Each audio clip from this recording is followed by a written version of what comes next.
నేను రాయని డైరీ అని చెప్పేసి పవన్ కళ్యాణ్ గారు ఉప ముఖ్యమంత్రి అయిన తర్వాత ఆయన ఏదైతే మనసులో ఫీలింగ్ ఉందో, అంటే రియల్ ఫీలింగ్, వాస్తవికత, ఆయన ఏమనుకుంటున్నాడో అనేది ఒక సీనియర్ జర్నలిస్టు ఒక స్క్రిప్ట్ రూపంలో రాసుకొచ్చాడు. అంటే అది ఏం జనితమైనటువంటి ఏం కాదు. పవన్ కళ్యాణ్ గారి యాక్చువల్ ఫీలింగ్, ఆయన దగ్గరుండి చూసి ఆయన మనస్సుని ఎరిగినటువంటి ఒక జర్నలిస్ట్ రాసినటువంటి ఒక స్క్రిప్టు ఈ రోజున సోషల్ మీడియాలో పెద్దగా వైరల్ అయిపోతాం.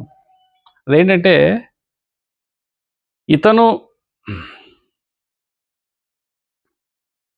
రాజకీయాల్లో రాకముందు ఎటువంటి లైఫ్ ఉండేది, సినీ ప్రపంచంలో డిప్యూటీ సీఎం అయిన తర్వాత ఎటువంటి లైఫ్ ఉంది అనేది ఈ ఈ రెండు లైఫ్ల మధ్య పవన్ కళ్యాణ్ గారి యొక్క ఫీలింగ్ ఎలా ఉంది, సినిమా నటుడుగా, ఒక అగ్ర కథానాయకుడిగా ఏ విధమైన ఫీల్లో ఉండేవాడు, ఉప ముఖ్యమంత్రి అయిన తర్వాత రాష్ట్రంలో ఒక పెద్ద బాధ్యతను ఇతని మీద పెట్టుకున్న తర్వాత ఏ విధంగా ఫీల్ అవుతున్నాడు అనేది డీటెయిల్గా ఉంది.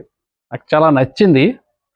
అందుకే ఈ విషయం మీతో చెప్పాలని చెప్పేసి వీడియో చేస్తా ఉన్నాను. తను ఏమంటాడంటే, పవన్ కళ్యాణ్ గారు మనసులో మాట ఏమంటాడంటే, సినిమా వాళ్ళే మంచోళ్ళేమో, అంటే ఇతనటండి షూటింగ్కి పలానా టయానికి ఉదయం 8 గంటలకు వెళ్ళాలి అని ఉంటే మ్యాక్సిమం 8కి వెళ్ళిపోయాడట. లేని పక్షంలో ఒక అరగంట అటు ఇటు కూడా అయ్యేదట. అయినా కానీ ఇతన్ని ఎవ్వరు అడగనక సరిపోరు. మీరు లేటుగా ఎందుకు వచ్చారు అని అది క్వశ్చన్ వేసే దమ్ము ధైర్యం దర్శకులకు కానీ నిర్మాతలకు కానీ ఎవ్వరికీ లేదు. ఎంచేతంటే ఈయన పవర్ స్టార్, ఈయన ఎవరు అడుగుతారు? సో ఈయన నచ్చిన టయానికి నచ్చినట్లుగా షూటింగ్కి వెళ్ళేవారు, షూటింగ్ చేసుకునేవారు.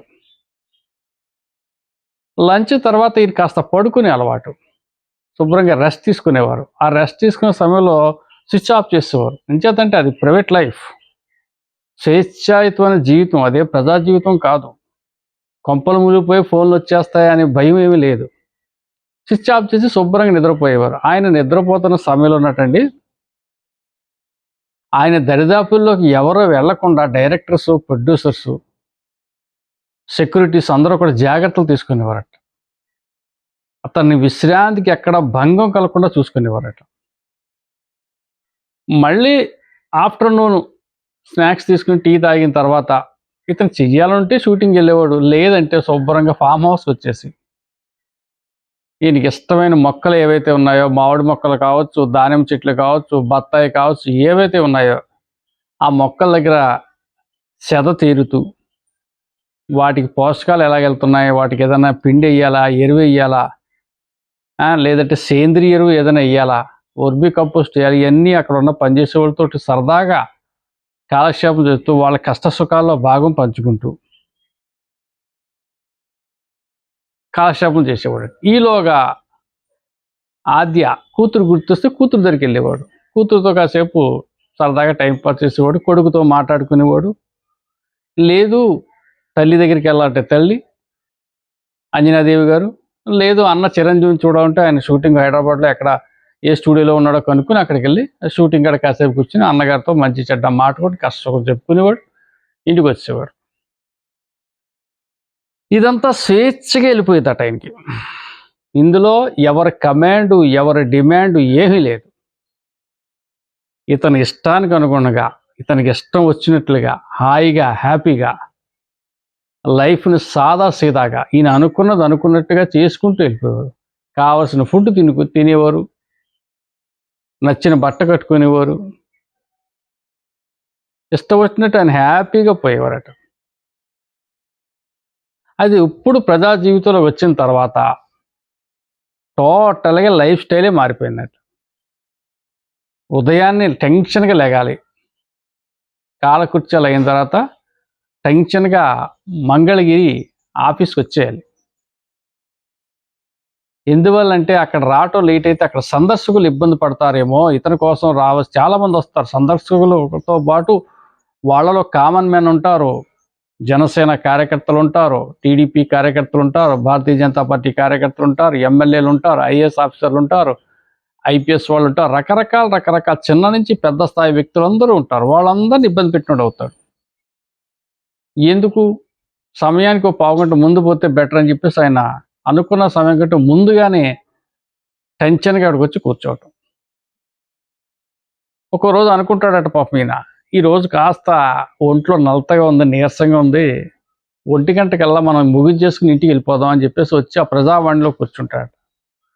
మరి ఈయన అనుకున్న ముహూర్తం ఏంటో తెల్లదు కానీ 1 గంట తర్వాతే మోర్ సీరియస్నెస్ ఉన్నటువంటి అప్లికేషన్స్తో జనం వస్తారట. ఆ 1 గంట తర్వాత వచ్చే అప్లికేషన్స్ చాలా జెన్యూటీ ఉంటుందంట. ఆ ప్రజలకు చాలా అవసరాలు ఉంటాయట. ఇక తప్పదు ఇంకా. వాళ్ళందరి అవసరాలు తీర్చి వాళ్ళ సమస్యలు పరిష్కరించి ఆయన సీట్ నుంచి లేగాల్సిందే. అప్పుడేమవుద్ది 3, 4, 5 కూడా అయిపోతాడు. భోజనం కూడా చేయరటండి ఈయన. ఇంకా జనంలో పడిపోయి అలా చేసుకుంటూ వెళ్తారు. మొన్నటండి 12 గంటలు కలెక్టర్స్ మీటింగ్లో 12 గంటలు ఏకధాటిగా ఈయన కూర్చున్నారట. చంద్రబాబు నాయుడు గారు ఫోన్ చేశారట, కలెక్టర్ మీటింగ్ ఉంది, పవన్ కళ్యాణ్ గారు తమరు కూడా రండి సార్ అని చెప్పేసి. 12 గంటలు ఐఏఎస్ ఆఫీసర్తో కూర్చుని మీటింగ్ చేసినప్పుడు మధ్యలో కొడుకు అకీరానందన్ ఫోన్ చేసి 3 గంటలకి డాడీ భోజనం చేసావా అని అడిగాడట. టక్కని గుర్తొచ్చిందట, ఓహో మనం ఇంకా లంచ్ చేయలేదు, మనం ఇందులో పడిపోయాం అని చెప్పేసి. అరే నాన్న ఇంకా భోజనం చేయలేదు, నువ్వు చేసావంట. నేను చేశాను డాడీ. అదేంటి 3 అయిపోయింది, మీరు భోజనం ఎందుకు చేయలేదు అది ఇది అంటుంటే, ఓకే ఓకే చేస్తాను అని ఇంకా కొడుకుతో ఏదో ఇంకా మాట్లాడాలి అనుకునే సమయానికి ఇతని కోసం ఇంకా 2-3 ఐఏఎస్ ఆఫీసర్లు అక్కడ వెయిటింగ్లో ఉన్నారట, ఇతనితో ఏదో చెప్పాలని చెప్పేసి. వెంటనే ఎవరో బాబు నీకు సాయంకాలం నైట్ నేను చేస్తానమ్మా అని చెప్పేసి ఫోన్ పెట్టేసి వాళ్ళతో మాట్లాడి మళ్ళీ మీటింగ్లోకి వెళ్ళిపోయారట. ఇంకా చేయటం మర్చిపోయాడు ఇతను. కొడుక్కి ఎప్పుడో 2 రోజుల తర్వాత చేసేటట ఫోన్. అప్పుడు అతను ఏమంటాడంటే, అతను మనసులో ఏ విధంగా బాధపడ్డాడో, అయ్యో కొడుకుతో కూడా మాట్లాడలేనంత టైము టైట్ అయిపోయింది నాకు, ఆ టైం అంత షెడ్యూల్ టైట్ అయిపోయింది. ఆడు ఎందుకు చేసాడో పాపం, భోజనం చేసావని ఎంతో ఆప్యాయంగా అడిగాడు. ఆడు కాలేజీకి వెళ్ళాడా లేదా ఏం అడగలేకపోయాను నేను అని చెప్పేసి బాధపడి మళ్ళీ ఏమంటాడంటే, లేదు 12 గంటలు ఐఏఎస్ ఆఫీసర్తో గడపాలి, పరిపాలనా దక్షుడైన ముఖ్యమంత్రి చంద్రబాబు నాయుడు గారితో గడపాలి అంటే నాకు మంచి అవకాశం ఇది. ఆ 12 గంటల్లో నేను ఎన్నో విషయాలు నేర్చుకున్నాను, నేను పరిపాలన గురించి చాలా విషయాలు నేను నేర్చుకున్నాను, నాకు చాలా ఆనందంగా ఉంది అని చెప్పి అన్నాడు. అదైన తర్వాత కూతురు ఫోన్ చేసిందటండి, ఆద్య. డాడీ నిన్ను చూసి చాలా రోజులైంది, ఇంతకుముందు అస్తమాను రోజుకో రోజు ఏదో రోజులో ఫోన్లో మాట్లాడి కూడా, లేకపోతే ఇంటికి వచ్చి కూడా నేను నీ దగ్గరికి వచ్చేదాన్ని అని కూతురంటే ఇతనికి బాధ కలిగి, సరే అమ్మా ఆగస్టు 15 వేడుకలకి నేను కాకినాడ వెళ్తాను, నేను తీసుకెళ్తానని చెప్పేసి కూడా తీసుకొచ్చాను. నేను ఆ పూటంతా నా కూతురు నాకు కూడా పెట్టుకున్నాను. నేను ఆ పోలీస్ అధికారులు గౌరవ వందనం స్వీకరించడం, ఇవన్నీ జెండా వందనం చేయటం, ఇవన్నీ నా కూతురుతో పాటు నేను కూడా ఎంజాయ్ చేస్తే నాకు చాలా గర్వంగా ఫీల్ అయ్యాను నేను. మా ఆద్య కూడా చాలా హ్యాపీ ఫీల్ అయింది, నాతో ఫొటోస్ అయితే తీయించుకుంది స్టేజ్ మీద. I'm very happy. సరే ఇలాగైనా అవకాశం దక్కిందని అనిపించింది. సో ఏదైనా సినిమా అంత ఫ్రీడమ్ నాకు లేదు, కానీ ఇష్టపడి కష్టపడుతున్నాను, చేస్తాను, ఇంకా కష్టపడతాను. ప్రైవేట్ లైఫ్ని మొత్తం వదులుకొని ప్రజల కోసం నా జీవితాన్ని అంకితం చేసుకుంటాను. ఇలా చేస్తేనే నాకు 2029లో మళ్ళీ రెండోసారి నన్ను గుర్తుపెట్టుకుంటారు జనం. లేదు ఎక్కడిదక్కడ వదిలేసి మళ్ళీ నేను సినిమాలంటూ పరుగులు పెడితే నన్ను ఇంకా జీవితంలో నన్ను ఎవరు గుర్తుపెట్టుకోరు. నాకు ఇష్టం ఉండదు. ప్రజల కోసం నేను రోజుకి అన్లిమిటెడ్, అన్ని గంటలు కాదు, అన్లిమిటెడ్ నేను కష్టపడుతూనే ఉంటాను. పోనీ ప్రజావాణితో సరిపోతుందా ఈయనకి? అధికారిక కార్యక్రమాలతో సరిపోతుందా? ఐఏఎస్ ఆఫీసర్ మీటింగ్తో సరిపోతుందా? లేదు. పార్టీలో ఇంటర్నల్ ఇష్యూస్, పిఠాపురం పంచాయతీ, పెండుం దొరబాబుని మన పార్టీలోకి ఎందుకు చేర్చుకోవాలని చెప్పేసి వారం వచ్చి గొడవ పెడతారు. వర్మ వ్యవహార శైలి మనకు నచ్చట్లేదని చెప్పేసి అక్కడ మన ఎంపీ ఉదయ్ శ్రీనివాస్ వచ్చి నాకు కంప్లైంట్ చేస్తారు. రకరకాల పంచాయతీలు ఇవన్నీ తేల్చాలి. వాళ్ళలో ఈగోని హర్ట్ అవ్వకుండా నేను వాళ్ళతో మళ్ళీ మాట్లాడాలి. దానికి మళ్ళీ సమయం కేటాయించాలి. ఇవి కాక పిఠాపురంలో నేను నగ్గాను కాబట్టి ఆ ప్రజలకు న్యాయం చేయాలి కాబట్టి అక్కడ కొత్త ప్రాజెక్టులు తీసుకురావడం కోసం కొంతమంది పెద్ద ఉన్నతాధికారులతో నిత్యం మాట్లాడుతూ ఉండాలి. అక్కడ సమస్యల పరిష్కారం కోసం నేను ప్రత్యేకమైనటువంటి నా మైండ్ సెట్ని అంతా అక్కడ పెట్టి నేను ఆలోచన చేస్తూనే ఉండాలి. అక్కడ స్పెషల్ ఆఫీసర్ని వేసాను, అతను వస్తూ ఉంటాడు, అతను నాకు చెప్తూ ఉంటాడు, అవన్నీ వినాలి. అవసరమైతే ఆ విషయం చంద్రబాబు నాయుడు గారి దగ్గర పెట్టాలి, గ్రాంట్లు తేవాలి. అక్కడ ఉప్పాడ ఫిషర్మెన్ కమ్యూనిటీ వాళ్ళకి న్యాయం చేస్తాను మాట ఇచ్చాం. అక్కడ చేనేత కుటుంబం అన్నారు, వాళ్ళకి చేస్తాను. అందరు వర్గాల వారీగా కులాల వారీగా నేను వాళ్ళు చేసుకుంటూ వెళ్ళాలి. రాష్ట్రాన్ని చూడాలి, పార్టీని చూడాలి, ఇవన్నీ చేసుకోవాలి. ఇంత బిజీ సమయంలో మొన్న మా అమ్మ ఫోన్ చేసింది. అతనన్నా వాళ్ళమ్మ ఫోన్ చేశారట, బాబు నీకు ఇష్టమైన కూర నేను రారా భోజనానికి, ఇవాళన్నా ఈ పూటన్నా రారా బాబు అని చెప్పేసి. ఏం చేయను, మంగళగిరి పార్టీ ఆఫీసులో ఉన్నాను. అప్పటికి వినతి పత్రాలు తీసుకుంటూ ఉన్నాను. కావాలంటే ఎక్కడిదక్కడ ఆఫీసు ఫ్లైట్కి లంచ్కి వెళ్ళిపోయి భోజనం చేసి మళ్ళీ ఈవినింగ్ ఫ్లైట్ రావచ్చు. కానీ నా మనసు అంగీకరించట్లేదు. ప్రజలు ముఖ్యం, అమ్మ చేతి వంట ముఖ్యమే.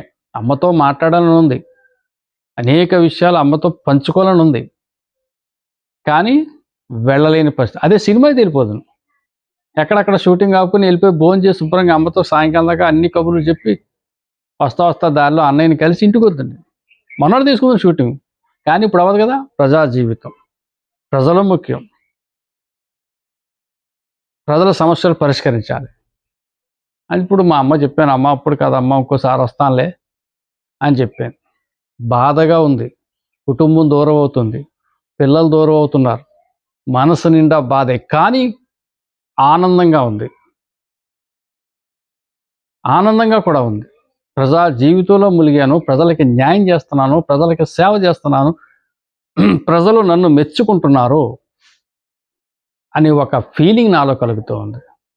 సో ఫైనల్గా సినిమాలు ఎంత స్వేచ్ఛ ఉన్నా ఏమున్నా ఏం చేసినా కానీ నాకు ఈ ప్రజా జీవితం ఇష్టం. నా జీవితాన్ని ప్రజలకే అంకితం, ప్రజల కోసమే కష్టపడతాను, ప్రజల కోసమే పరితపిస్తాను, దీనికోసం ఏ త్యాగానైనా చేస్తా అని చెప్పేసి అతని ఇన్నర్ ఫీలింగ్ని ఆవిష్కరించాడు ఒక జర్నలిస్ట్. Thank you.